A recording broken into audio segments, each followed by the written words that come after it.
Monday, January 5th, 2015, Justyn Moore and Ken Guidry began counting down their top 10 movies of the 2010s. What followed was an epic journey through the movies of the last 5 years.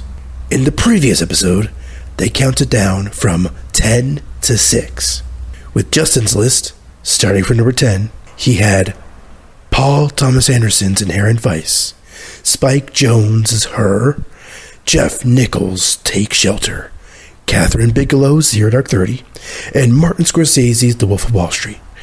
As for Ken's list, he had David Fincher's The Social Network as his number 10. Following that was the Coen brothers' Inside Llewyn Davis. At number 8, there was Another Year from the British filmmaker Mike Leigh. At number 7 was Richard Linklater's Boyhood. And at number 6 was Tree of Life from the reclusive mastermind of Terrence Malick. How will the rest of the list turn out? Find out now in the second part of this 2-part episode of The Law. Roll tape.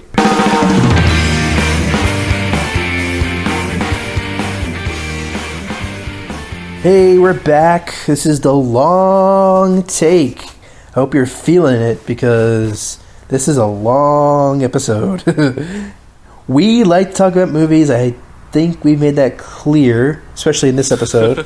But you know what? Let's stop all the jibber jabber and get back into our list of top 10 movies of the 2010s thus far. We are at number 5, and I'm going to go first. Number 5 on my list.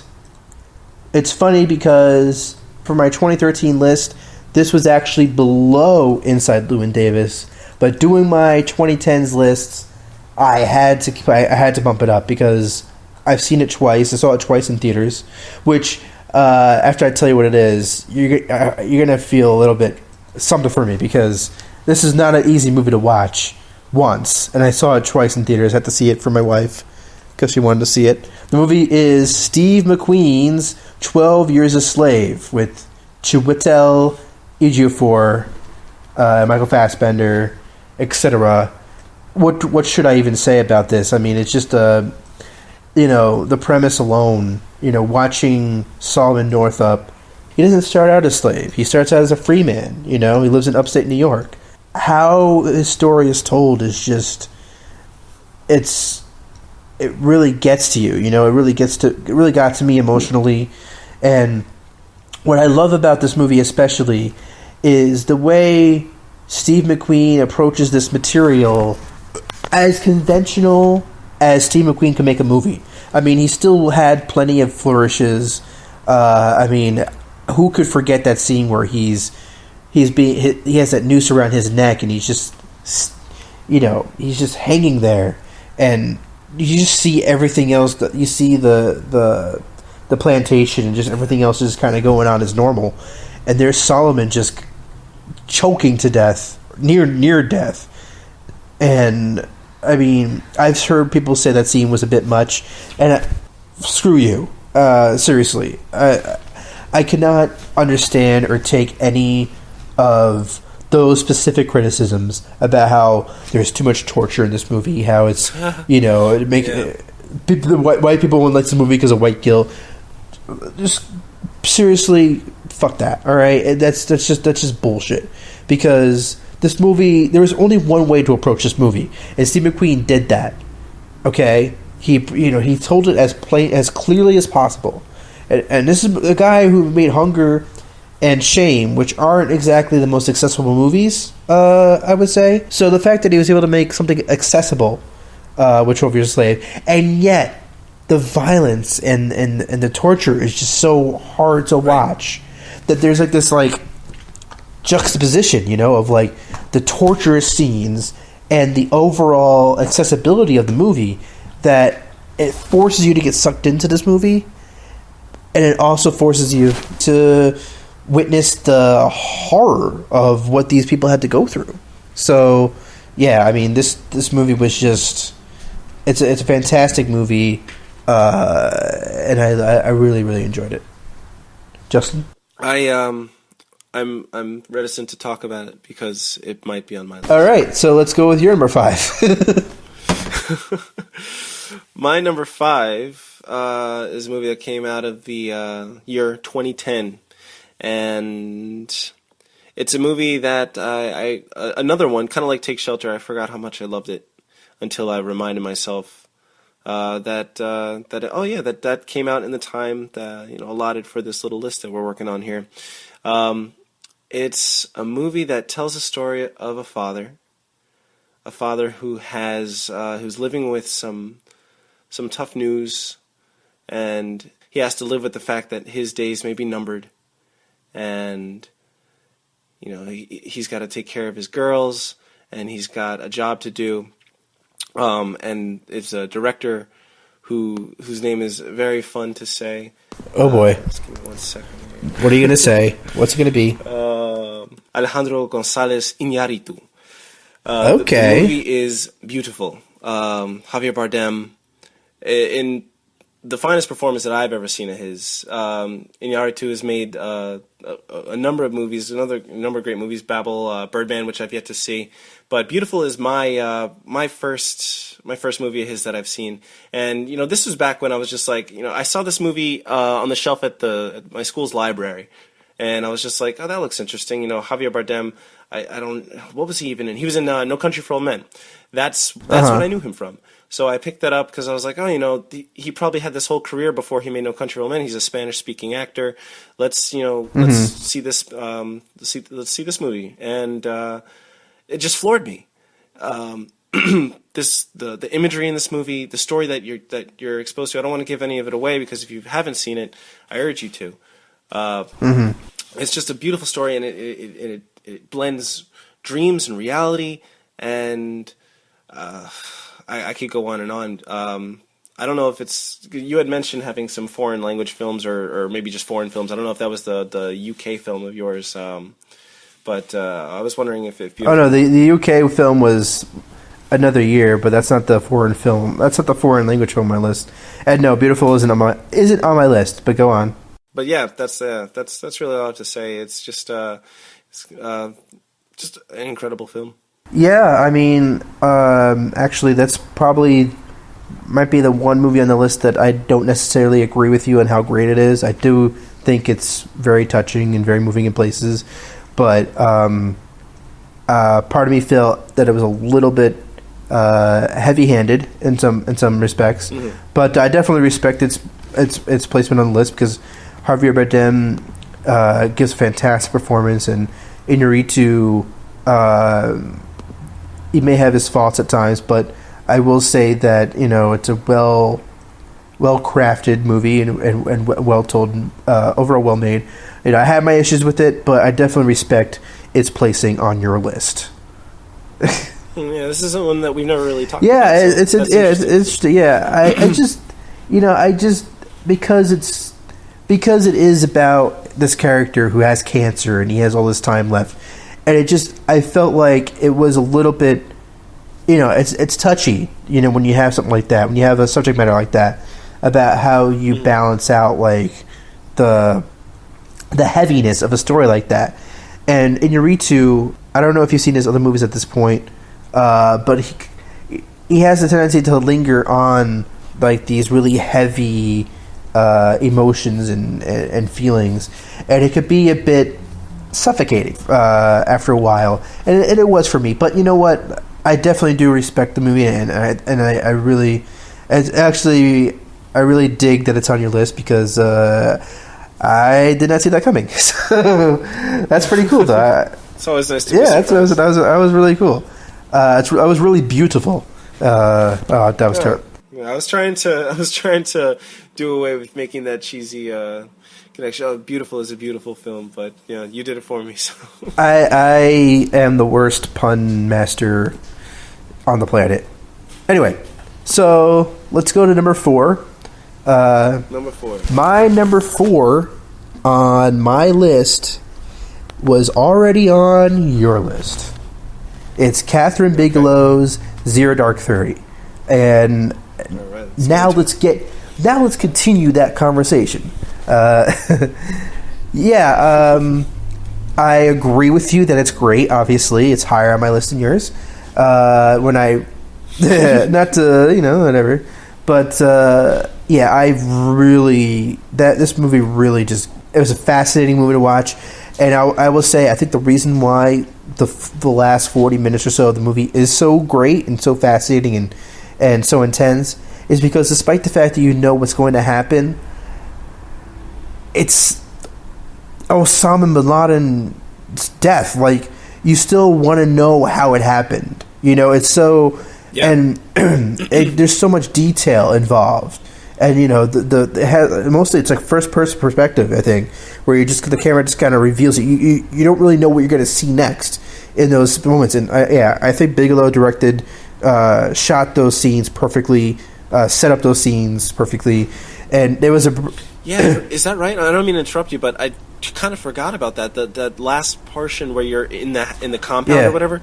You're one of the soldiers, in it. right? You are right in it. Yes. You get out of the chopper and that's amazing. I completely forgot that was how she shot that. And I think Zero Dark 30, and you know what? My top 4, I was juggling my top 4 for a little while because Zero Dark 30 could easily be number 1 because of what it has to say about this country, what it has to say about America, the overall emotions and feelings that we've had since 9/11. We had this manhunt out for Osama bin Laden for 10 years before he died, and then he died, and it was like we had a brief moment of elation. Maybe it lasted a night, maybe it lasted 2 nights. We were really excited. Whenever we finally got over however we felt about him actually being dead, it was once the dust settled. And I think a lot of people get this movie wrong. I mean, it's not because it doesn't please any one faction. Liberals hate it because of the way it depicts torture. Conservatives hate it because of they hate everything. Well, they hate it because of the whole. But do liberals hate it because it kind of justifies torture, or shows how through all that they were able to do what they? I feel like on the left side of things, people feel like this movie, for some stupid reason, feel like it was trying to celebrate or justify what happens.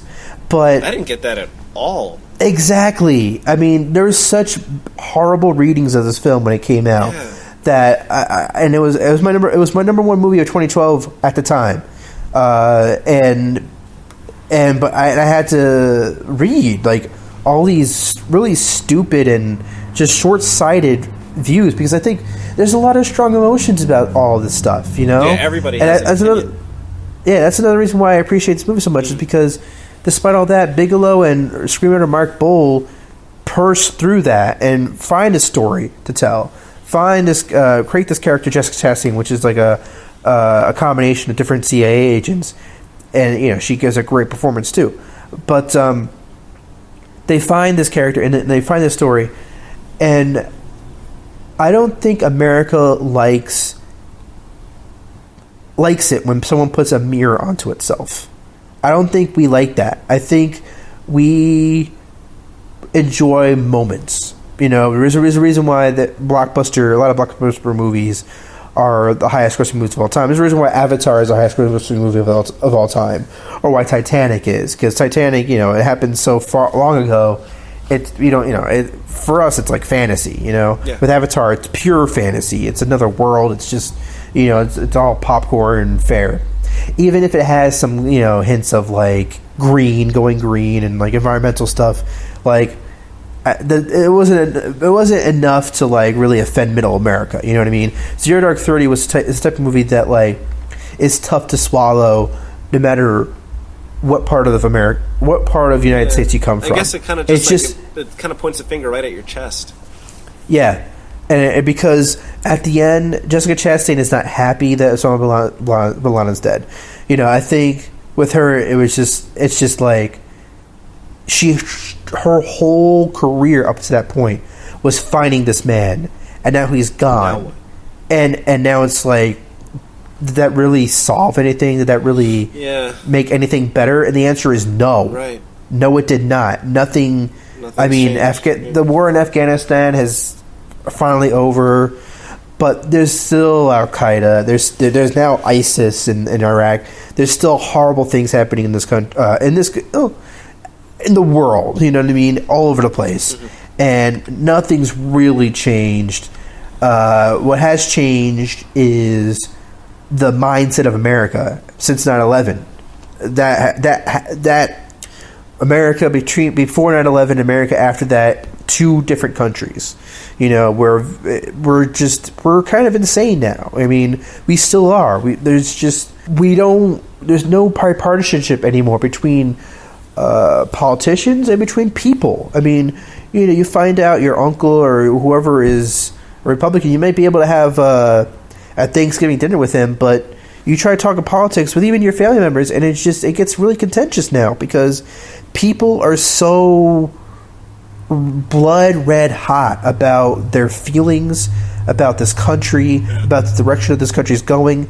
And I feel like Zero Dark 30 is a movie that points the finger at all of us and says, none of us are really right. We're all going about this wrong. We started this manhunt, but really it was never really about the manhunt. Are we better off as Osama bin Laden's dead? Probably. Okay, maybe. But do we really feel the effects of his death? No. Yeah. You know, he's dead, but no. And that's why the movie is such a great film. And, you know, it's a testament of our times that we live in. And it just speaks perfectly to the pulse of this country. I think that's what it is. It really captures the pulse. And again, it's a tough pill to swallow. Justyn. Well, you know, I got to talk about it a little bit more before, but okay, go ahead. Yeah, I don't really know what else to say about Zero Dark 30. Do you want me to go on with my number 4, or do you want me to try to add a little bit? What do you? I think unless you have anything more to say about Zero Dark 30. No, man, I think you nailed it. I think you nailed it.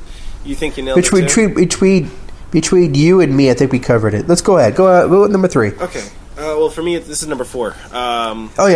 Sorry. And it's one that you mentioned earlier. It's okay. It's 12 Years a Slave. Steve McQueen's slavery epic. I think I've seen that. Yeah, go ahead. I think you've seen it twice. I too have seen it twice, and I don't think anybody could have made this movie other than Steve McQueen. The way that he did it, he didn't, like you said, he was just very honest with his filmmaking. Up until now, a lot of movies regarding slavery, typically white directors. I think that has something to do with it. Even though he's not an African American, he's still a black man that is in touch with the story that he's telling on a deeper level.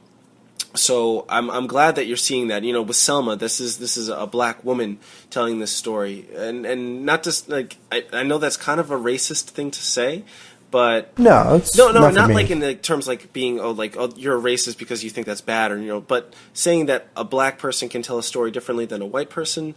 I'm glad that we're at the point now where it's happening, because there are different perspectives, and with 12 Years a Slave, you've got this man's story, Solomon Northup, where he's taken from, he's a free man. He's got a family, and through bad circumstances, it's really the worst thing that could ever happen to a guy, to become a slave and to have to endure that, and to say goodbye to one family and reject this thing, and then over time, through pain and through torture and through just this lifestyle that's forced upon you, you grow to accept it. And there's a part in the movie where they're singing at a funeral for one of the slaves that dies, and he's quiet, and then he starts to sing, and then he starts to sing louder, and by the end of it, he's singing louder than anybody else, and that's that can be debated on what to take from that.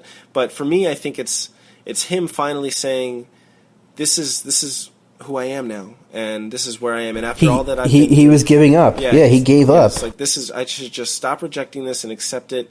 I'm not a free man. I don't have a family. This is my family, and I'm gonna be with my family and mourn with them.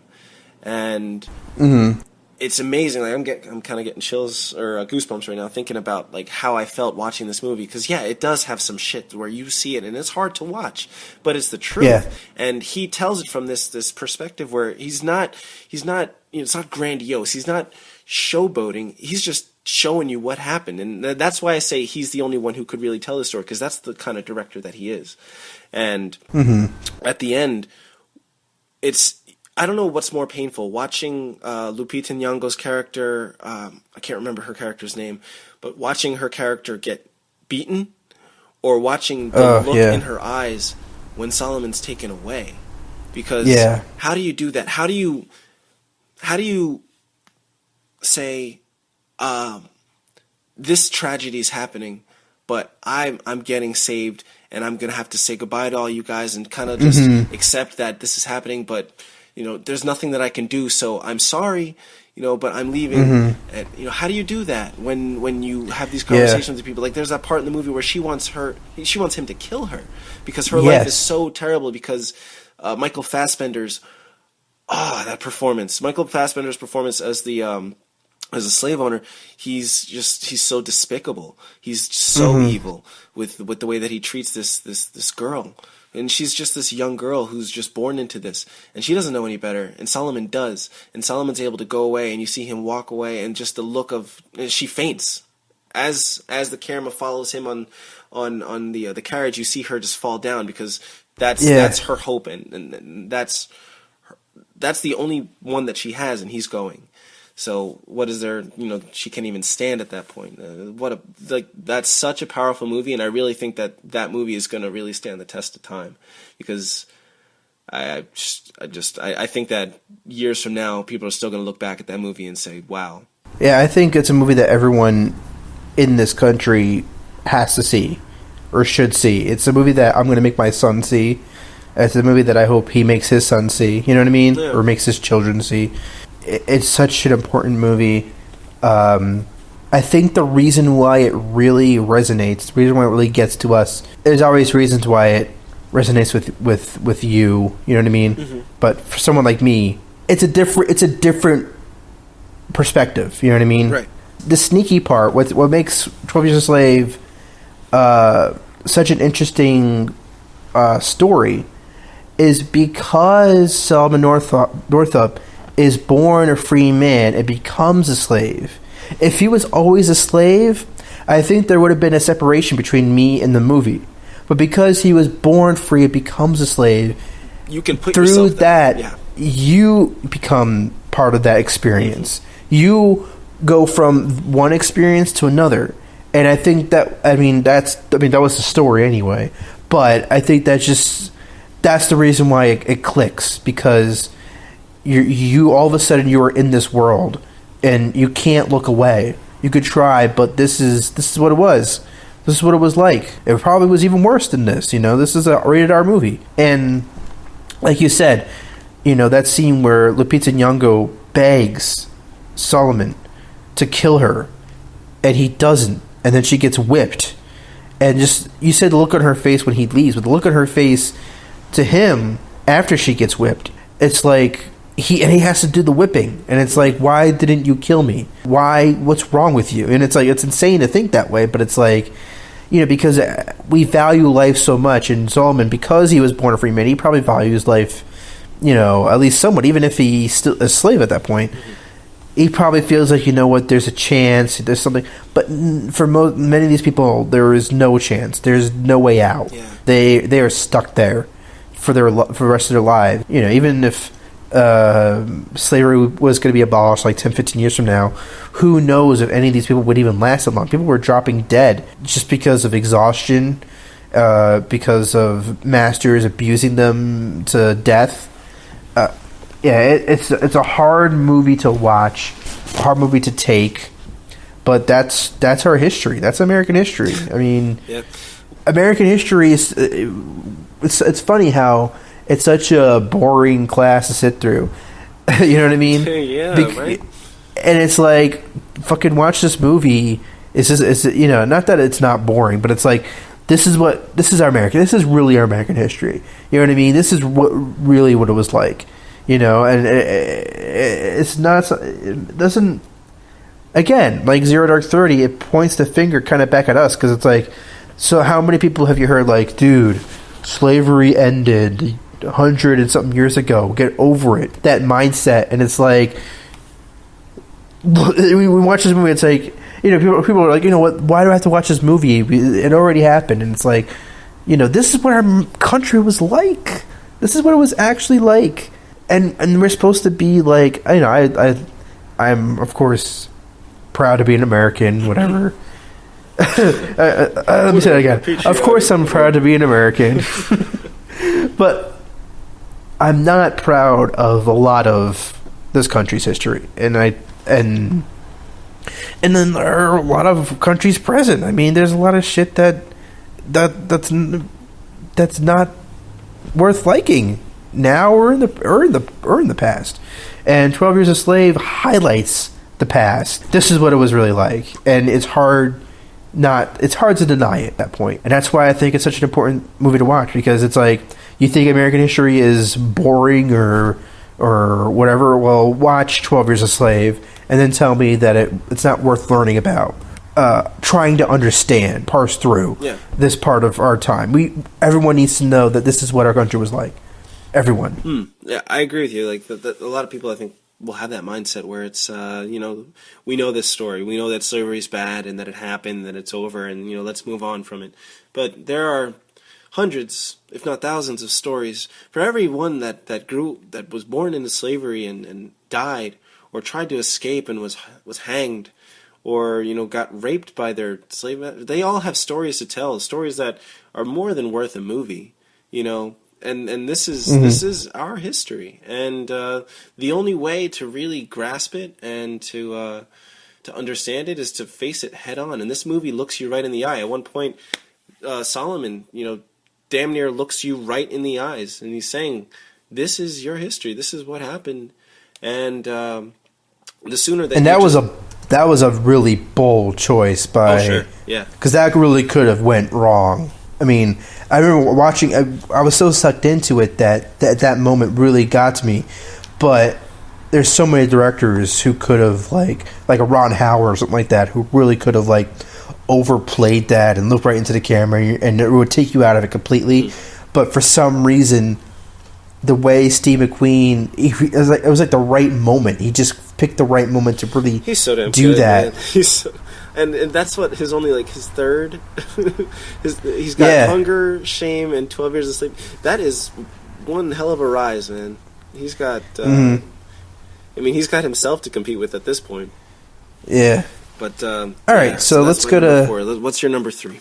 Number 3, as I teased to you, I have one foreign language film on my list. There's a couple of honorable mentions that nearly made it, but this one was undeniable. You probably haven't seen it, and don't worry, because it took me 2 years to finally get around to it, despite its like 99% Rotten Tomatoes rating. Not like that shit matters, but when it's 99%, you're like, wait a minute, what's going on here? This movie from Iran won Best Foreign Language Film in 2012. It was 2011 movie. It's Asghar Farhadi's A Separation. I've heard the name, Asghar Farhadi. Is that his only film? No. He made a movie. He made a movie last year called The Past with the actress from The Artist. I can't remember her name, but yeah, Separation. This movie, again, it's a must see. Not because it's a serious foreign language drama, yada yada yada. It shows you Iran like in a way that you've never seen before. Just because it shows normal family life, the middle class life in Iran, but it also shows you like the laws there and just like the stakes in Iran, like what could happen to you in Iran if you do the wrong thing. the stakes are way different. It's a different ballpark. You know what I mean? And I'll go into a little bit about what it's about. Okay. So this married couple is on the verge of divorce. They signed the divorce papers. They're getting divorced. They have a adolescent child, and the father, his dad is suffering from Alzheimer's disease, and his wife had been taking care of his father while he goes to work. But now that she's getting the divorce and she's leaving, she needs to find a nanny or someone to take care of his father, because his father can't take care of himself, right. And he has to work. And you have that story, and then you have the daughter, and they're kind of pulling her, trying to get her on their each of their sides. But something happens between the father and the nanny that he hires, and it seems like such an incidental thing that happens, but they come into an altercation, and something serious happens, and it just changes everything about the father's life, and what could happen to him, and the consequences that he faces. I don't want to get too specific about it, but just what little had to be done in order for him to face something very nearly life-threatening, really. Just ruining his whole life because of something that seems so inconsequential to maybe you or me, but in that country, it's hard to really get into, but because you haven't seen it, I really seriously urge you to see this, because first of all, it shows you that because you have such a perspective of Iran, and there's actually a lot of Iranian films. Another filmmaker, Abbas Kiarostami, I can't even say his last name right, but he's made movies like Taste of Cherry? Huh? Yeah. Is this movie Taste of Cherry? Yeah, I've seen that movie. Yeah. Kiarostami. I mean, Iran has its own filmmaking culture. You know what I mean? Right. And unfortunately, I haven't seen it. I haven't seen very many. But Separation made me want to see more movies from Iran because it shows you their culture. It shows you the way they live. You know what I mean? And it's different from us, but it's not that different in a lot of ways. It's a family going through divorce. That's a story that is universal. A child struggling to decide whether she should live with her mother or live with her father, and then a father trying to take care of his father because he suffered from Alzheimer's disease. And it's just, it's called a separation because of the fact that merely by choosing not to stay together, things happen that forever alter their lives even further. And it's just, or nearly alters their lives. It's such a strong movie, and it's a perfect movie. I value, like I said with Tree of Life, I don't necessarily value perfect over imperfect. Sometimes an imperfect movie is so strong in a lot of ways that, you don't, it's it becomes a matter of preference. But a separation, I think the reason why it took me so long to get into it is because of it had so many accolades and everything like that. It's tough to get through all that stuff to really watch. That can push you back or hold you back from finally diving. And you know what? Maybe in a way, I'm glad that I waited because I kind of saw the movie with a fresh perspective. No expectations really, and it really blew me away. And I can't say enough about this movie, and I haven't seen The Pass, which is Farhadi's follow-up movie to that, but he's definitely a filmmaker to watch. But that's my movie. Go ahead. The story that you describe, it's kind of fascinating to me, that idea where you've got these different places around the world, and a place like Iran where here in America the general consensus is that place is just a bad place, and we don't we're ignorant to a lot of what goes on there, but really they're just human beings like us, and they have these inherent roles: mother, father, caretaker, husband, wife. Those roles are universal. It doesn't matter what culture you're in. You want to take care of the people that you love, and that occurs everywhere. So it's really, I think it's fascinating to look at a society that you maybe don't know very much about, and just to see how people are able to fulfill those roles with, I don't know how much like the politics of Iran have an impact on this movie, but I'm expecting there to be a little bit of of something like some of their laws. You get a glimpse into the way like their justice system works, for example. Okay, and that's great because that's something that I know nothing about. So this is a movie like the movie kind of starts out kind of dealing with the familial issues, but once it gets into like the heat of it, the meat of it, once it gets into the altercation between this husband and the nanny he hires, like your eyes will not. It will be glued to the screen because it's just fascinating. It seems like again, I wish you would just see this movie already because I want to watch it right now. Because it's just so fascinating, and maybe we'll reopen this conversation because it's just I could not look away at that point because it was just I've never really seen because of like this is how it happens in this country, and it's so fascinating to watch. So, all right, what's your number 3? All right, good pick. That's it. That's awesome. Now there's another movie that I really want to see. Okay, so that was your number 3. Let me go back to my list here. I just added that to my list of movies to watch. All right, my number 3 is one that you mentioned. Wow, it's been a while because we've been talking for a while, but this is kind of early on in the conversation. My number 3 is the Coen Brothers Inside Llewyn Davis from 2013. And, you already talked about it, so there's, only so much that I can say to add to, what you've already said. But I was, hesitant to provide too much of my insight. But, yeah, I just remember the story of this guy. This is not the most likable guy in the world. And I remember watching this movie with my friends, and I got the impression that they just weren't crazy about it. And I was kind of floored because I didn't get that, because for me this is just this movie grabbed me, and maybe it's because sometimes I'm not the most likable guy, but like just following this guy over the course of a couple days, his life isn't really working out the way that he wants to. He's got something, and he lost his partner, and everywhere that he goes where he gets the recognition of being a musician, which is what he wants, is followed by the reminder that he doesn't have a partner anymore, and people want to hear about this other guy. So it's like it's just not working out for him. His record label is that hilarious exchange about the winter coat. Oh yeah, and the cat.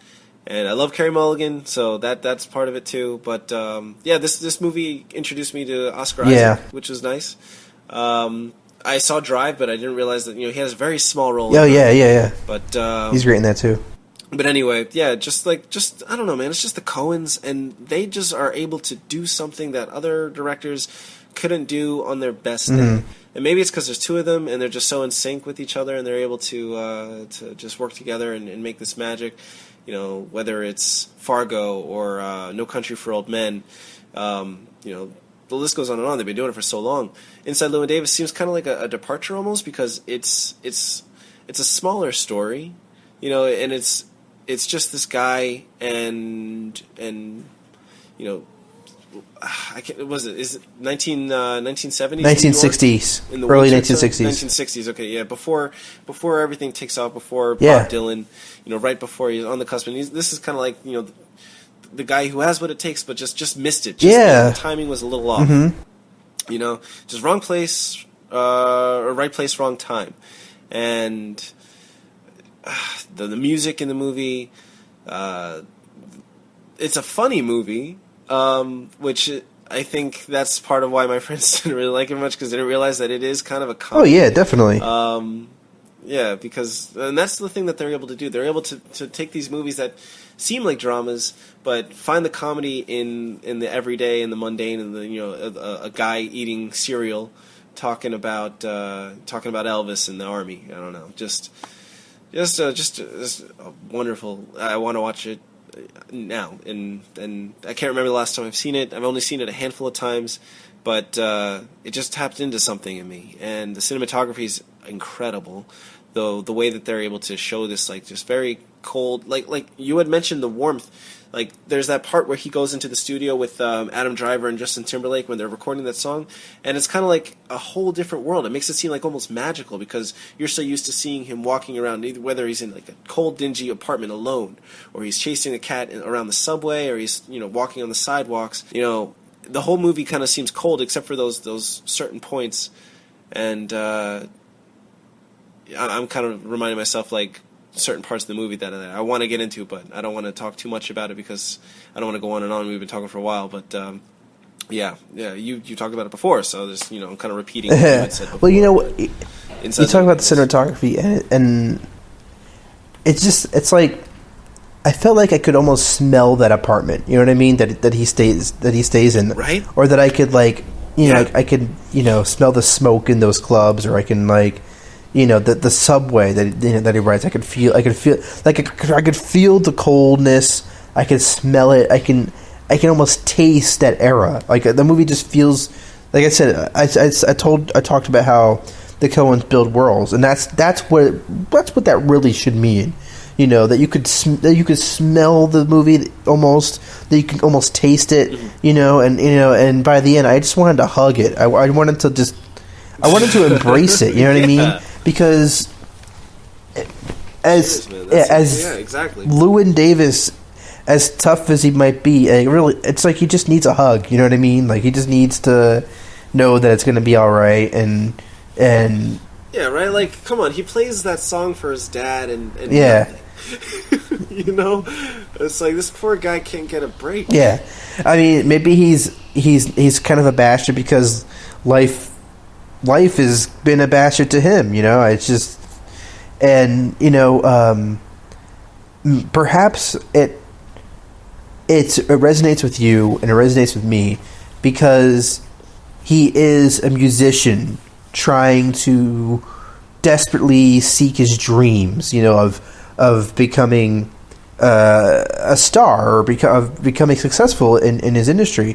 And you've been in bands, and I've been, I haven't been in as many bands, but trying to make it, move into Los Angeles. I don't think it's that hard to see what I'm trying to do with my life, and all that stuff. Like, I think anyone who's ever tried to pursue any type of artistic ambition, this movie is for you. You know what I mean? Like, if you ever did that, like, for a year, or for like a month, or if you ever tried to really get into like the entertainment industry, or to become a painter, or become anything in those kinds of worlds, it's such. And Inside Llewyn Davis, it's such an honest movie. It just shows you, like, you try this life, and it's going to beat you more often than not. Because you said, like, not only try, but, like, try and fail. Yeah. There could be tons of movies about Bob Dylan, right? But this is a movie about everyone in that scene that wasn't Bob Dylan, basically. That's what that movie is about, because there's a whole folk scene, and how many folk singers from Bob Dylan's era can we name? You know what I mean? Bob Dylan was like one of the few, at least nowadays, that we can still say that he's who he is. We still know who he is, but there were tons of people like Bob Dylan back then. There was Bob Dylan. The fact that he managed to parse through, you wonder, like, how did he even, like, like, he just had that rare talent that, he had something else to him that was just undeniable. And if you're just Llewyn Davis, he was talented, but he wasn't one in a million talented, I would say. You know what I mean? Like, he had some good songs, but there could have been tons. You see in the movie, and there's tons of other talented folk singers in that scene. Yeah, it seems like there are a dime a dozen. Like, on any given night in that club, you're going to see something. I mean, good. A guy with an acoustic guitar, writing, personal lyrics or political lyrics. Like, I mean, this is like, and it's interesting, the beatnik era of the 60s, very much kind of, that's kind of explored a little bit in Mad Men.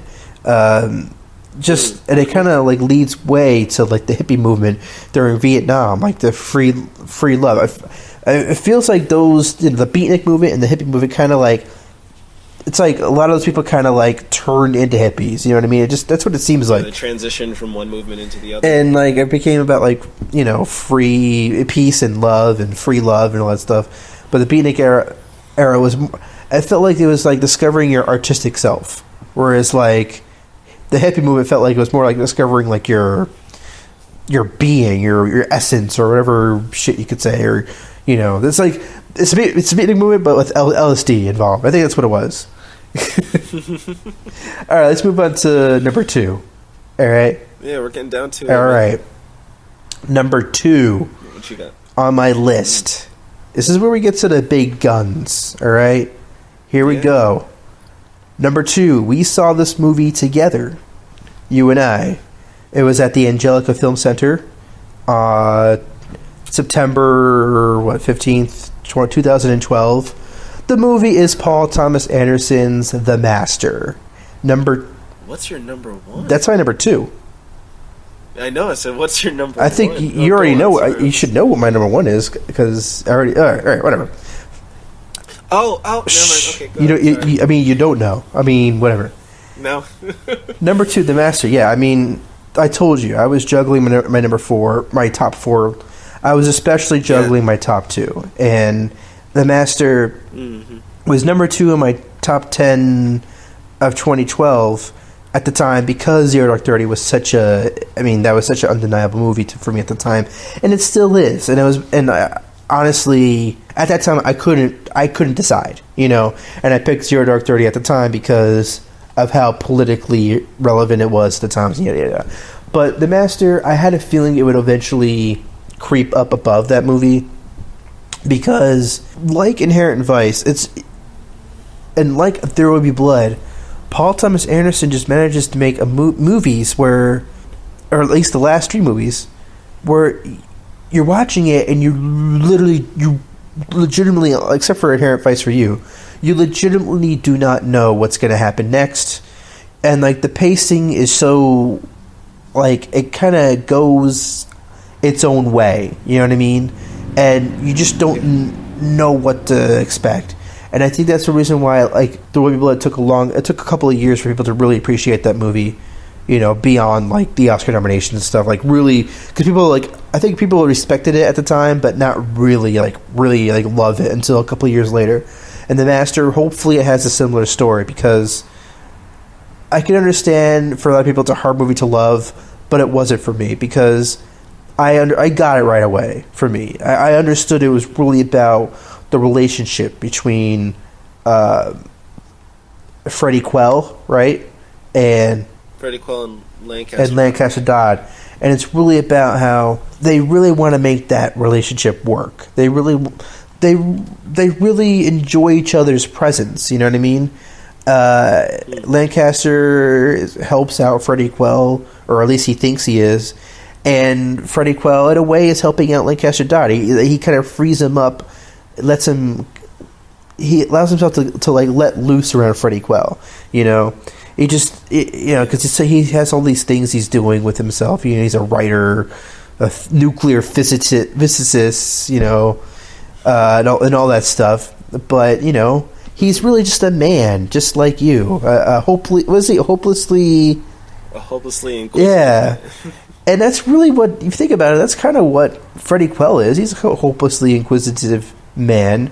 He's just a lot more, I would say, primitive than Lancaster is. He reacts to things in a more primitive manner, and where Lancaster Dodd is much more refined. And but in a way, I'm sure Lancaster Dodd kind of is jealous that he can't really react to things as purely and as like almost like feral. What's that? I feel like I'm saying that right. Feral. Feral. Like you're like a non-domesticated dog. You know what I mean? Like, growling with the teeth and might have rabies for all you know. You know what I mean? But like, and you try to domesticate it and you can't. You know what I mean? And I think that's what Freddie Quell was. He was like an undomesticated man. He was in the wild for too long, and there's just no bringing him back.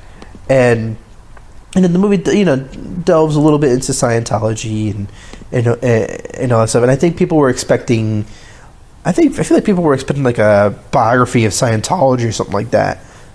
Yeah, like an expose about this thing that nobody knows about, and this is the Scientology movie, and maybe they were bummed when that's not what. And that's the problem with the way things work today, because, I mean, so many movies are selling you the idea of a pre-existing property, right?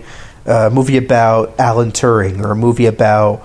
The hunt of Osama bin Laden, even that had a hook to it, But The Master is really an original movie, an original story, based on Scientology, snippets of that, and snippets of this, snippets of what it was like to come home from World War II. You know what I mean? There's so many movies about World War II, and here's a movie that shows like the psychology of what soldiers went through, like after World War II. That's an angle that we've never really seen before. Yeah, it was like post-traumatic stress before you had that name to call it. It's not like people weren't experiencing that back then. It was something to be ashamed of. It was hush hush. You don't talk about it, and people, like in this case, you got Freddie Quell is looking for an outlet or just something to plug into, because. He's been tapped into this war thing for a long time, and it's taken its toll on him. You could see it. He carries it like a weight. And the performances, like you haven't even mentioned that, and like that for me, the story is incredible. The fact that Anderson can just take this, like Scientology is this the starting off point. Like it's very just like that's a very very loose. Like we're gonna take L. Ron Hubbard's idea and let's have a guy who's kind of like that, and let's have this world where that stuff all came forward, and then from that like launch pad, just his brain, and just able to create this story, this love story between these two guys, not like a love story, but like they do have a fondness for each other and jealousy. One wants to be like the other, and the other wants there's aspects of their. I don't want to talk too much about it because I'm sure you obviously. Yeah. But yeah, great pick for number 2. Okay, go ahead. Go with I can understand how you could be so caught up with those top 2, because that's a tough call. It really is. I know how much I really do love that movie a lot. But I'll explain why it's number 2 when I go into number 1. But go ahead. What's your number 2? Okay. My number 2, I think, was your number 10, maybe number 9. I was surprised because 2010 was a long time ago, but it is Mr. David Fincher's The Social Network. And like you said, man, before, I feel like I'm beating a dead horse over here, but it's that perfect combination of Fincher and Mr. Oh, Jesus Christ. Aaron Sorkin. I can't remember. Aaron Sorkin. Okay, I've had like 3 glasses of wine. Oh, nice. Doing this podcast. Yeah, so the other time we recorded, I was drinking coffee. Before that, I was drinking tea. Today, I'm drinking wine. It's been a stressful day. This is like a nice way to end the day. Okay. Talk about movies with my good friend. Whatever. But Aaron Sorkin, David Fincher. The world that he creates. I can't remember. Was it Fincher? No, you're talking about the Coens creating a world. But Fincher does it too. Yeah, Fincher definitely does that too. Fincher does that too, and the way he moves the camera. We can have an whole episode devoted to Fincher's camera, because it's there's intention there, but the fact that he was able to tell this story before it was really even deserving to be told, because that was like right when Facebook was just like, oh yeah, my kids do that, and you're selling this movie, like it came out in the fall or the winter, like it was like geared to a specific audience, he knew what he wanted to do here, and he's got all these unknowns, from Rooney Mara, who's barely in it, but she's in it, and Jesse Eisenberg, Andrew Garfield, what's his name, Hammer, Army Hammer, times 2, and then and of course Justin Timberlake, in really his breakout role, because he's yet to do anything like that since, I think, and before that he was just here and there. This movie is a ride, and it's the dialogue is, like you said, it's kind of like a machine, this movie, because it's so perfect. But that's what you expect from Aaron Sorkin, from what I've learned. It's going to be very clean, and not a lot of room for improvisation. A lot of takes from Fincher, kind of the opposite of Eastwood, from what we were talking before. He's a guy that definitely knows what he wants, and what you see on the screen, you can make damn sure that what you're seeing is what he wants you to see. And it's kind of nice to see a master create something for you to watch and enjoy. And,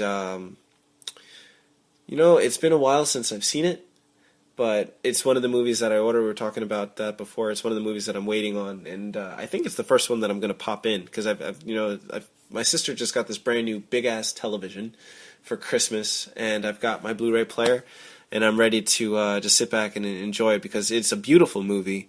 The look of it, the sound is amazing, the music is amazing, the acting, it really just like all these unknown guys now they're knowns, and there's a reason for that. It's funny with Aaron Sorkin. Not everyone likes Aaron Sorkin. He's kind of a how would you describe it? Like, he draws a lot of like equal amounts of ire and respect and admiration, because he tends to go on the side of being very over.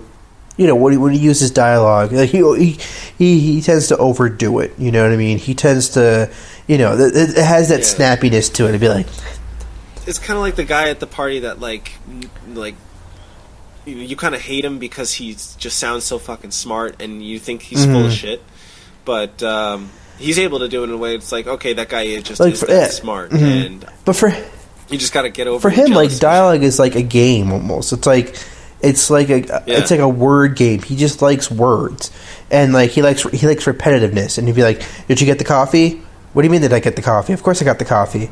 Okay, I got the coffee too. Yeah." It's like this repetitiveness, but there's a rhythm to it.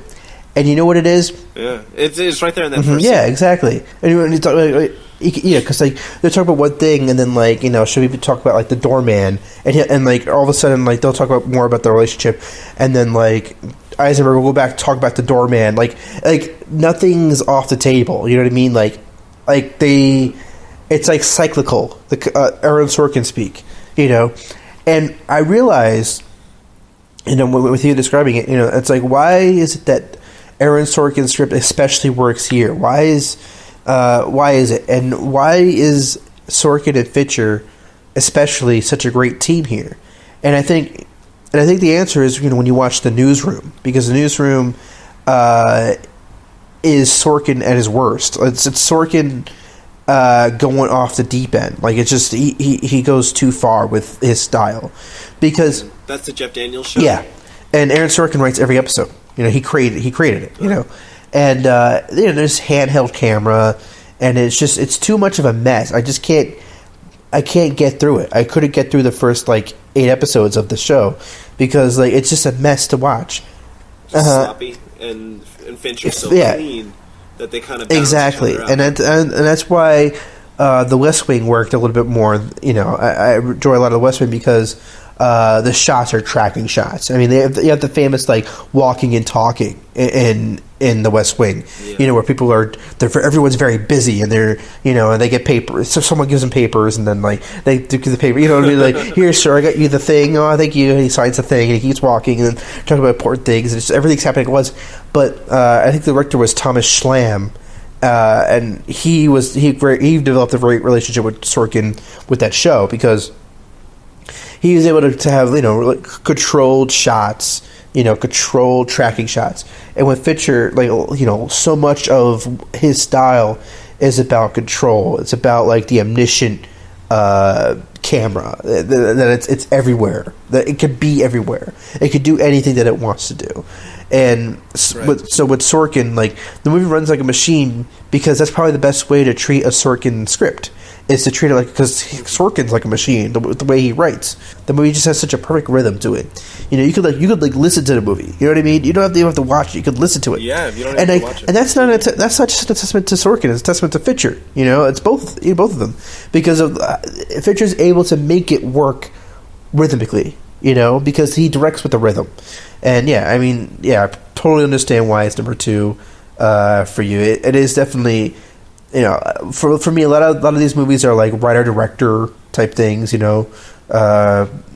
and with Social Network, it's just, it's a perfect, like, studio movie. Like, that movie, like, was made by Hollywood. It's unfortunate that we don't get enough of those movies from Hollywood. You know what I mean? It wasn't like it didn't open in New York and LA for weeks and then finally come. It came out wide. It made $200+ million in the box. So people saw it. It made, like, worldwide. I think it made like $100 million in the U.S. But, like, people saw the movie. And it kind of, like you were mentioning before, how, like, The Master, people expected that to be the Scientology movie. People knew that The Social Network was the Facebook movie. Yeah. But then they were, like, pleasantly surprised, I guess, when they learned that there was more to the story than just, this computer guy who went to Harvard and made this website. I think people didn't really know what to expect from it. People kind of... Or they had their own expectations going in of what it was going to be. And, I just think, like, it's a classic story. I think that's the thing. It's a classic structure, In a lot of ways, it's a classic, like, these couple of kids, or a couple of guys, or whatever. Yeah, like the ragtag, these little guys that are able to, come up in and they strike it rich. Just against all odds. They strike it rich, then... Once they strike it rich, there's a break in the relationships. One feels the other person's not taking it seriously. And there's a very classic structure to Social Network. Like, Aaron Sorkin was able to find, like, the story of Facebook and the fallout is really just it's happened so many times throughout history, and here's just another story. It makes it more interesting because it's more of our times, but there's so much about there's so much about Social Network that's just classic. It's a classic feel to it, almost.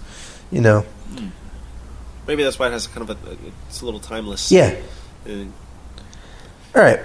So, what's your number one? All right, movie? I guess I should. I know.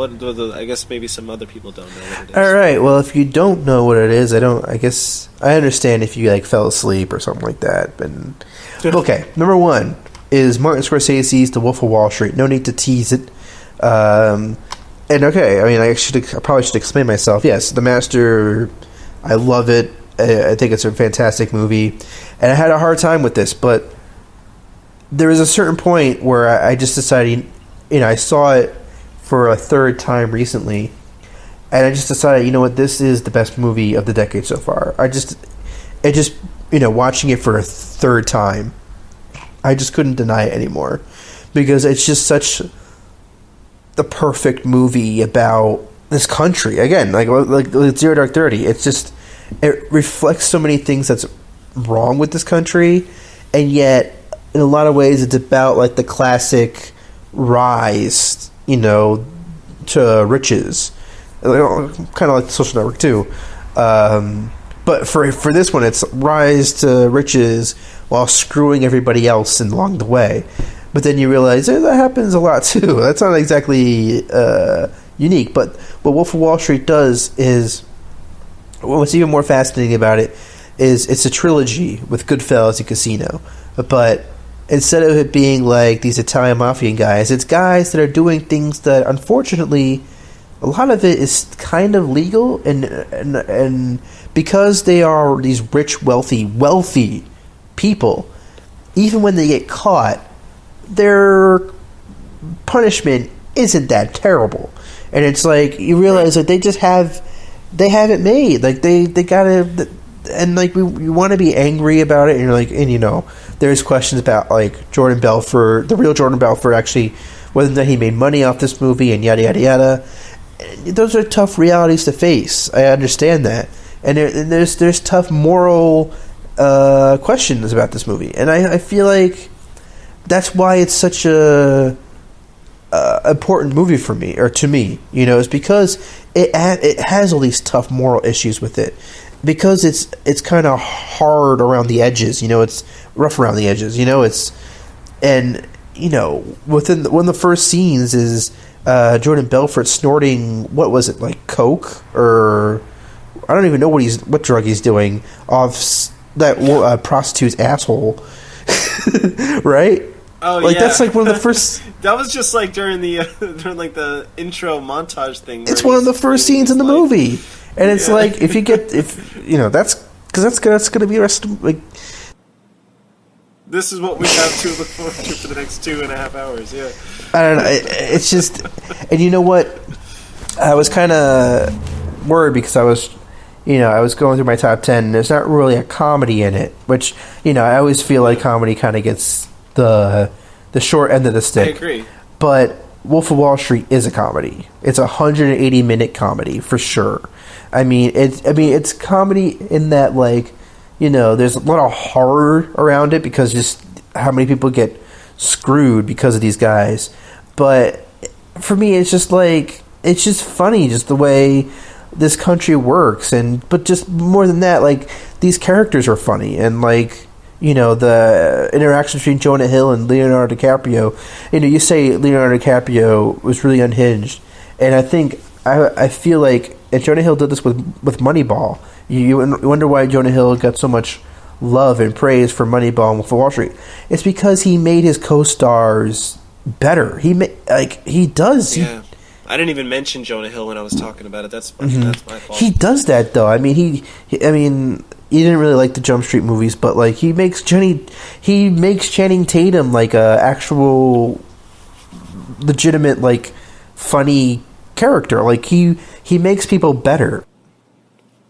I liked 21 Jump Street. I wasn't too crazy Whatever. about the sequel. But what I'm saying is that, like, he just seems to have this ability to make his co-stars better. I think that's a reason why Leonardo DiCaprio wants to work with him again.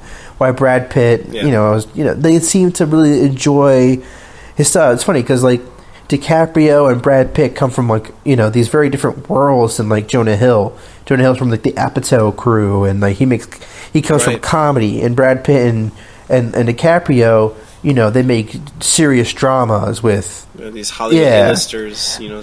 I almost feel like Jonah Hill actually made them really appreciate what they do a little bit more, because Brad Pitt was fantastic in Moneyball. He really got into his character, and you know what, Brad Pitt is a great actor. You know, he does that often, but like it almost feels like Jonah Hill's improvisational abilities kind of let Brad Pitt let loose a little bit in Moneyball. He played him a little bit looser than he would have otherwise. And the same thing with DiCaprio.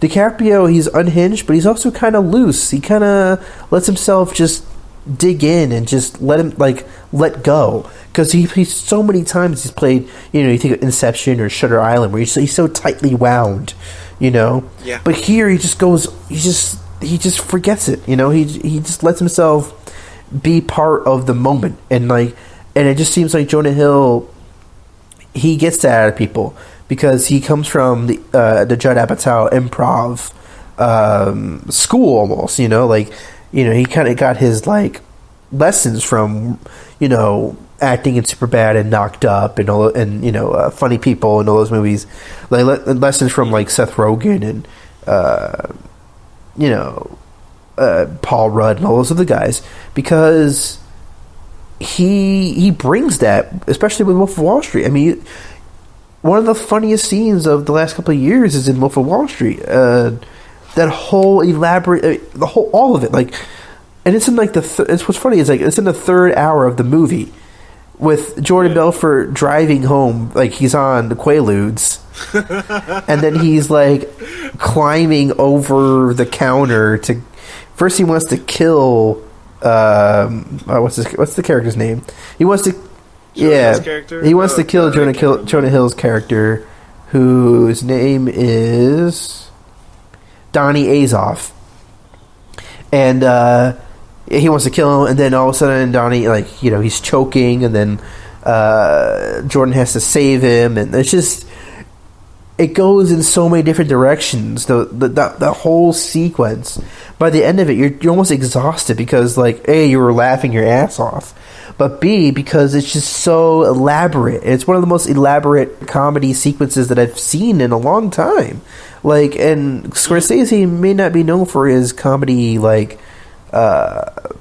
strengths, but I mean, if you really feel that way, you should watch Goodfellas again because. Yeah. But he, and I want to talk about that too. Scorsese, the fact that he's able to make a 3-hour comedy and it really is deeply funny, and it has its moral issues and ethical issues, and yet I couldn't help but laugh. I mean, maybe there's something wrong with me, but I really enjoy this film, and the fact that I've seen it 3 times within a year. And it's 3 hours long. That tells you something. I've seen The Master twice. I mean, actually, I might have seen it 3 times. But I would and I enjoy that movie too. And it's number 2 for a good reason.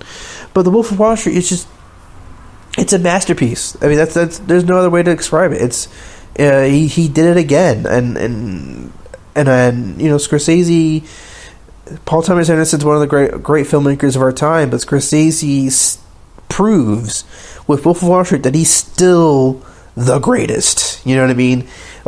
He's still Scorsese. He may have taken a dip here and there, and whatever.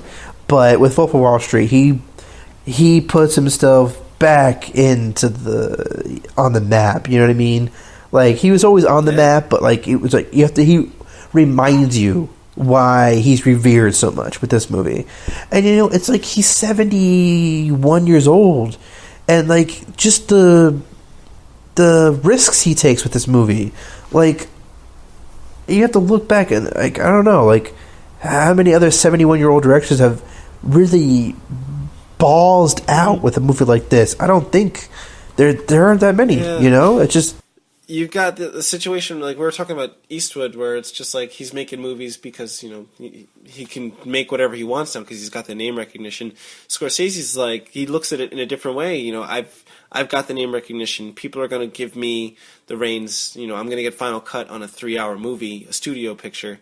So I'm going to do whatever I want. Because he's worked his whole career to be in this position, and he is at the end of the day a filmmaker, so he's going to do what he wants to do, and that's really exciting to think that he's an old this old guy who's still got so much to offer. It's just and what's really interesting about Wolf of Wall Street, and you talk about Eastwood, he takes on these projects, and I don't know, I don't want to say that Eastwood doesn't care about the projects. I almost feel like Eastwood still makes movies because he wants to stay alive. I feel like he's 85 years old almost, Clint Eastwood.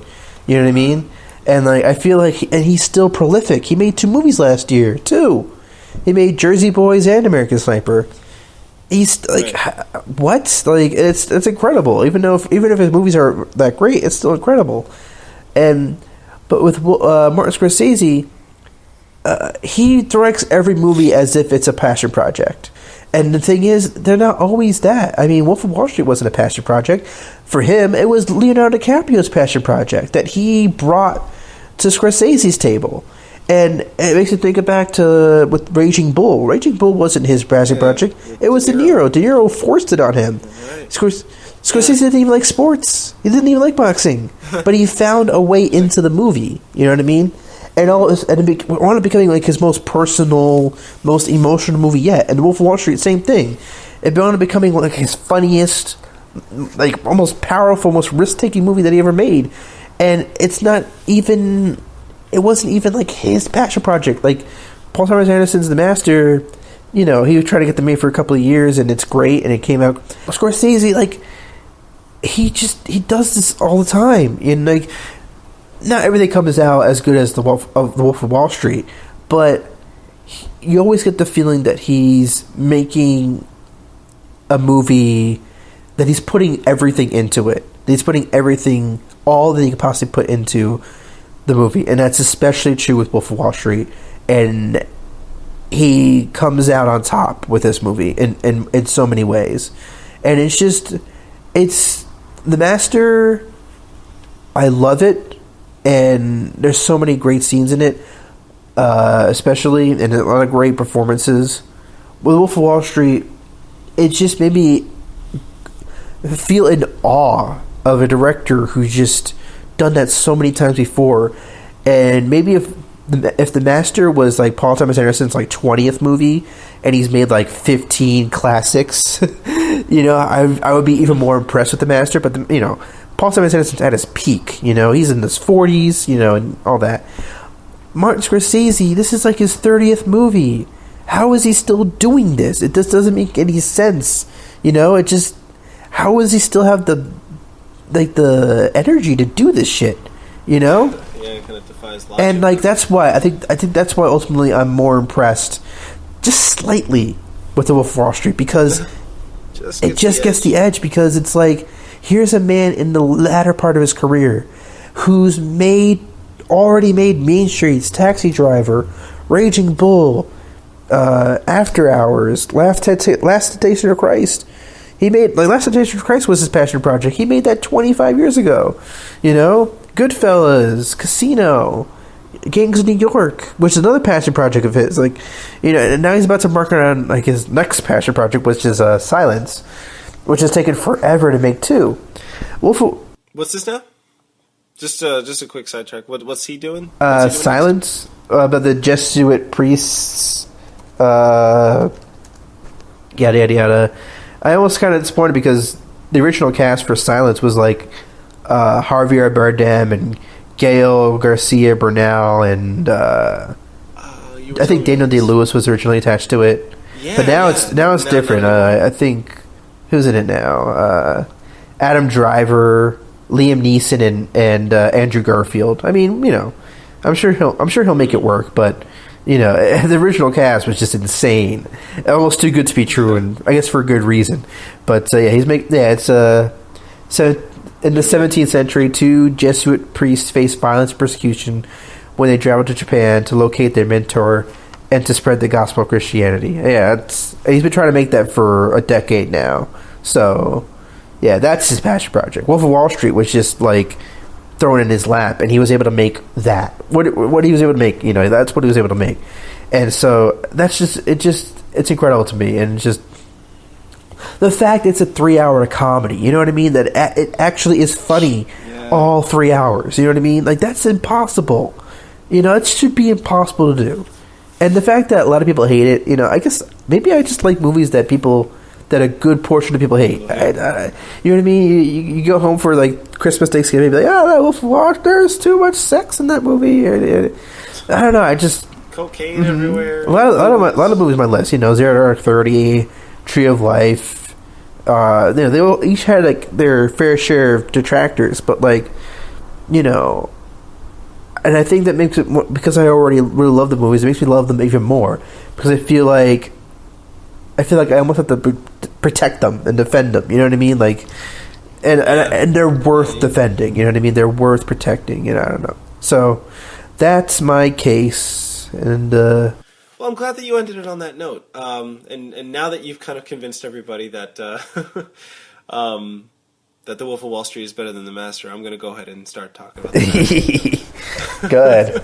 You've really set the stage for me. It's yeah, but anyway, no, it's really interesting though for me to hear you talk about Wolf of Wall Street because we saw that together, and I had the opportunity to a rare opportunity for me because none of my friends really like films as much as you do, and you're my friend that I get to talk about these things with, and my probably my fondest memory looking back at the past 5 years of movies is we reconnected and realized that we had this thing in common, and it was kind of perfect timing because we had this movie to look forward to. And I remember, I think you sent me the link for the trailer, and I just remember being blown away because like I had seen There Will Be Blood, and it did something to me.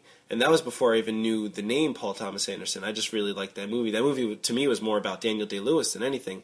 But you know, I didn't realize that what I was really tapping into was the guy behind the camera. And from being excited for that small glimpse of what was to come, you know, oh, Joaquin Phoenix, I thought he was, you know, a rapper. I thought he was, you know, out destroying his career. And then, you know, this is his comeback, and he's doing it in this big way. And then you've got Philip Seymour Hoffman, which, unfortunately, we're looking at a situation where it's probably going to go down as his last great role, which sucks. It really does. Because what a talented guy who had so much more to offer, and then to go out that way, you know, that's going to give this movie probably some extra life. Maybe not, though, because, like, you know, it's only there's only a few of us that really appreciate a guy like Philip Seymour Hoffman for who he was. Like, he kind of just came and you know, people heard about his death, and he was in the news, and it was more about like that guy it was more about the drugs than you know, his accomplishments and the talented actor that he was. You could only tell somebody so many times how talented a guy is. If you don't get it, then you just don't get it. But I remember getting it from the first time I saw him was Almost Famous, I guess, and he was that character, you know, and oh shit! Well, he was based on, was it Lance Bangs or Lester Bangs? Was it Lester actually Lester Bangs? Was that the character's name? It was Lester Bangs. Yeah, that's the name of the character, and you know, he's just like. From then on, I was just like very, very in touch with like it seemed like everywhere I looked, there he was, because he worked so much, he was doing so much, and then here he is in this movie, and yeah, like I said, unfortunately, this is his. You know what's crazy is that like The Master was only made because Megan Ellison formed Annapurna Pictures and gave Paul Thomas Anderson the money to make it. He was about to embark straight to Inherent Vice. And then The Master kind of fell on back into his lap because of Megan Ellison, and so I mean there is a very good chance that like Paul Thomas Anderson and Philip Seymour Hoffman may have never reunited, you know, and make this movie. Right. It's you look back at his career, you know, this first 4 movies, Hoffman is there, and then he's not there, and then they in There Will Be Blood, but he comes and he's a minor character in Punch Drunk. Yeah, he's there.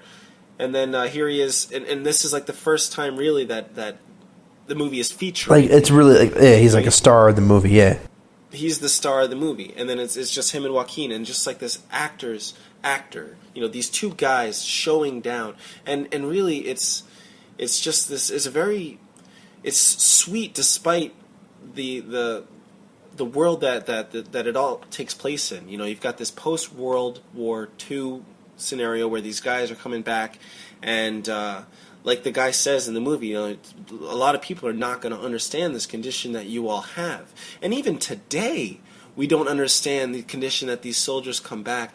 You know, these guys can't get work, they don't know where they fit in society because all they know is to fight.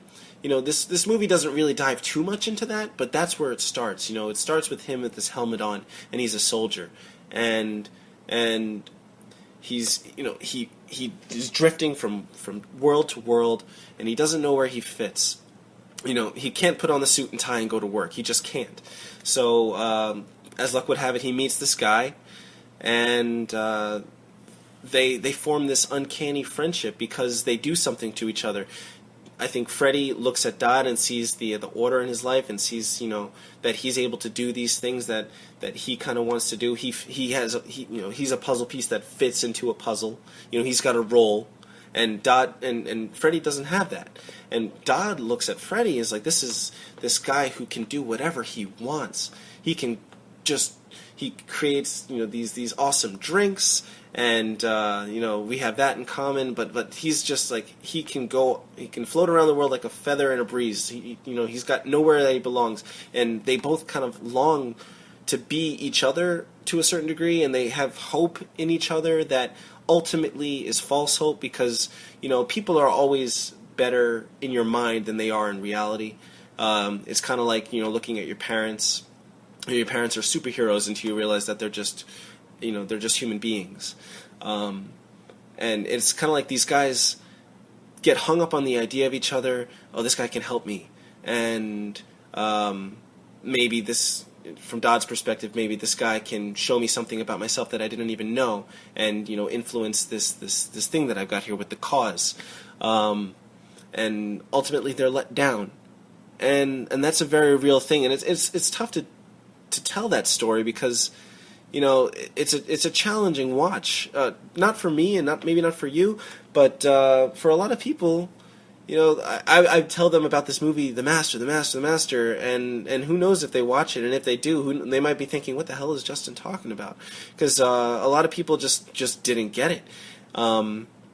But I remember seeing it with you at the Angelica in New York, and we just walked around aimlessly in the middle of the night, just like, make a left here, make a right here. We didn't even know where the hell we were going because we were so busy talking about this thing that we just we surprisingly we didn't get lost, but we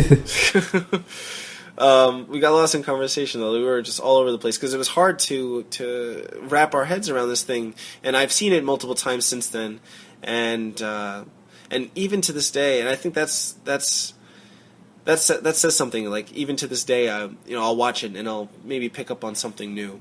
And that just speaks to Anderson's genius. This is a guy that like you said, he's just really hitting his stride. Well, maybe that's not even fair to say because he kind of hit his stride right out of the gate.